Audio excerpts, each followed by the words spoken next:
All right, welcome to part 4 of setting up your stream with the MinMod stream package. So now I'm in OBS Studio, and setting up everything we've done through StreamElements is going to be a breeze in comparison. So let's dive in. Taking a look here, this is the blank screen for OBS. I don't have any side panels or anything extra set up, and I'm just going to be working with this here, dropping in what we need. So we're going to start with the start scene, and we're going to hit plus, and then we're going to add a browser source, and we're going to call this StreamElements. I go SE, so StreamElements start scene. I already have the scene created as one start scene, and so now we are adding in the browser source, and we're switching this to 1920 by 1080. We're in a different piece of software, but we're still typing in the same thing.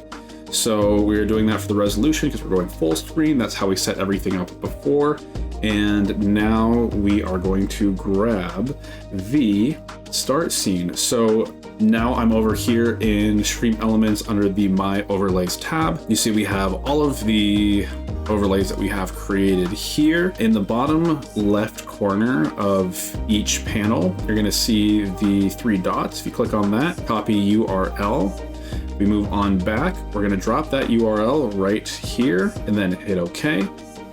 Give it a second to load up, and ta-da! We have our stream starting soon. So to main display, maybe you've guessed, but we are doing the exact same thing again. We're going for browser source, so this time we are naming it SE main display 1920 by 1080, and now we are going to be grabbing the main display overlay, dropping the link in here after we've copied it from StreamElements. Hit OK, and give it a moment to load up, and there we go. So what we need to do here is add in our video capture device, which here is going to be our webcam. Okay. And device is going to be FaceTime HD camera. I'm on my MacBook setting this up. There we go. So we have me here and me here. Which one of me is pointing at who? Okay, let's not get into that. I'm gonna go for 1920 by 1080. Let's get as much resolution as possible. So now I'm fitting in the full screen here of OBS on my laptop, but we don't want it to look like that. So we're gonna hold and drag it down underneath the display. So improvement, but we're not quite there yet. If we click and drag from the corner, we can fit it all the way. So we're getting closer. But what we're gonna need to do now is hold down Option or Alt on PC. The border will turn green, and that is essentially masking off that side so we can resize the aspect ratio of the camera. Then we have our camera fitting in here. We can just make sure that this is fitting so it doesn't bleed into the main display section. And then we are going to come on down to the display capture, and now we're going to have a bit of OBSception. I'm going to call this main display. Okay, and it's overlapping. We don't need that. So if we bring it down underneath main display, we are gonna pull in from the side and line it up with the edge of the main display. And then with the arrow key, I'm just holding down until it makes it down, and I'm clicking off the side. See how that looks, and that looks pretty good. So we have our camera in, and there's like this weirdception thing with all the different cameras going on, but then there's this camera. So we got our camera in, we have our display in. The next thing we need is to add in another browser source, and we are adding in the StreamElements alerts. Now, once we make it here, we can reuse it again and again, and we're gonna need to use this for every scene that we want it on. So copy URL here on the main display. It's the primary scene you're going to be on, so we will be definitely needing it. Got to set that good old 1920 by 1080. We have the link in there, and we are good to go. There's a lot happening here. So I am going to turn off main display by clicking the eyeball. That will turn it off, but not get rid of it.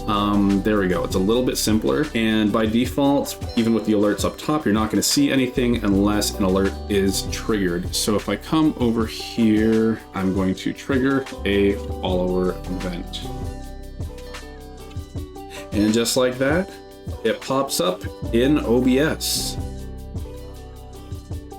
And that is the power of linking with StreamElements. So that worked out nicely. We have our alerts working, and now that we have the browser source made, we don't have to set that up every time. It's already made. So when we come over here into the chat corner, we're going to add browser. All right, chat scene.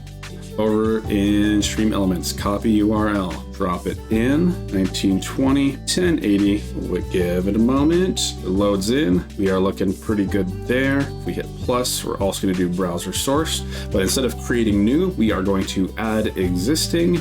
And here we have SE alerts. Boom, dropped in and done. That much is pretty easy. And then same thing for the video capture device. We already have the webcam added at this point. So I'm gonna bring myself down below the overlay. I'm gonna size up here quickly and then drag it on over. And if you want to, you can do the Alt/Option and bring the sides in, but if it goes off the screen, it won't show up. And we are set up here, testing out the chat window, and that should show up here. And it does. Testing out the chat window. That's looking good. We have our alert box in, and so if we trigger another follower event, it shows up here, easy peasy. So like I said, hard work is done in StreamElements, and we just got to drop the links here in OBS Studio, and it makes things a world easier. So now we're gonna drop in the BRB scene, but I'm gonna show you how to do it differently. So now you're familiar with doing everything through StreamElements, but we can set it up through OBS Studio as well. So instead of adding a browser source, what we can do here, we could do plus and then add image. And then this image can be BRB scene, okay.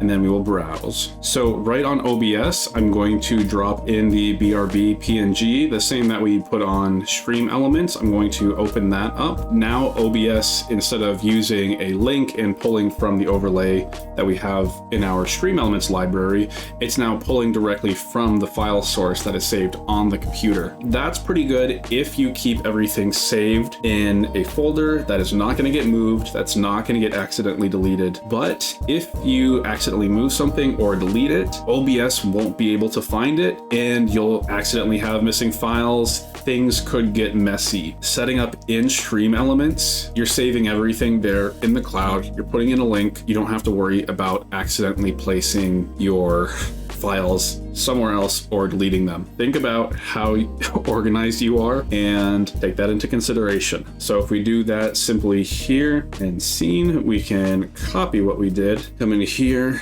add image, end scene, okay, browse, and then we have ending, and you're good to go. So maybe on the end screen, you still want to have your alerts going on. So even if you're done talking, you're gone, you're just giving people space, maybe they're still hanging out in chat, you can still drop in your alerts, catch any of those last minute follows. So let's trigger another one just to be sure, follower event, and it'll still show up perfectly. That is essentially setting up your StreamElements overlays in OBS and setting up the scenes directly in OBS if you want to do it that way.